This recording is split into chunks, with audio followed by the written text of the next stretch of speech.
জ্বালানি তেলের সংকট অব্যাহত আছে দেশের বিভিন্ন জেলাতেও।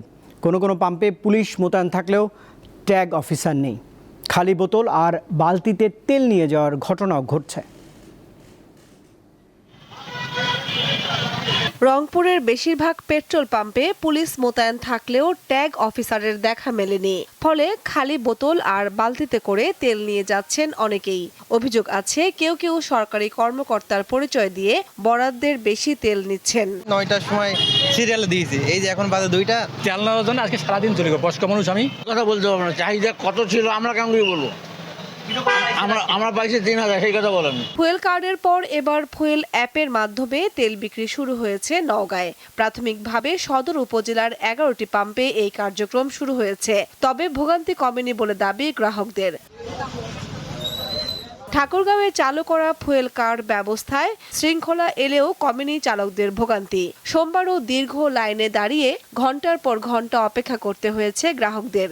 ফুয়েল কার্ডও করছি, কিন্তু আবার লাইন দেখেন, আবার এখানে দেখেন 1000 লাইন হয়ে আছে। লাভটা কি হলো? আবার দিচ্ছে, এখানে লেখা আছে 5 লিটার দিচ্ছে, আবার 500 টাকার তেল। ভোর 4:30টায় আসছি, লাইনে দাঁড়াইছি। বিড়ম্বনা হচ্ছে যে ফুয়েল দেওয়া শুরু করার কথা 9টায়, শুরু করছে 10:30টায়। চাহিদা অনুযায়ী নারায়ণগঞ্জের 4টি ডিপো থেকে জ্বালানি তেল সরবরাহ হচ্ছে না। মহাসড়কের পাশে অধিকাংশ পাম্পে বোর্ড ঝুলিয়ে রাখা হয়েছে। 2-3টা পাম্প অলরেডি ঘুরে আসছি, গেলেই দেখি নাই।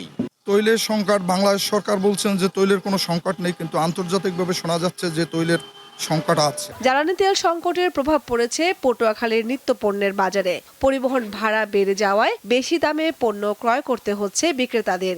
এতে বাধ্য হয়েই বেশি দামে বিক্রি করতে হচ্ছে। ভোলায় বিসিক শিল্পনগরের বিভিন্ন খাদ্যপণ্য উৎপাদনকারী প্রতিষ্ঠানে উৎপাদন অব্যাহত থাকলেও তেলের অভাবে পণ্য পরিবহন প্রায় বন্ধ। এই অবস্থা বেশি দিন চললে উৎপাদন বন্ধ হয়ে যাবে বলে আশঙ্কা করছেন সংশ্লিষ্টরা। কামরুন নাহার, দীপ্ত, বার্তা কক্ষ।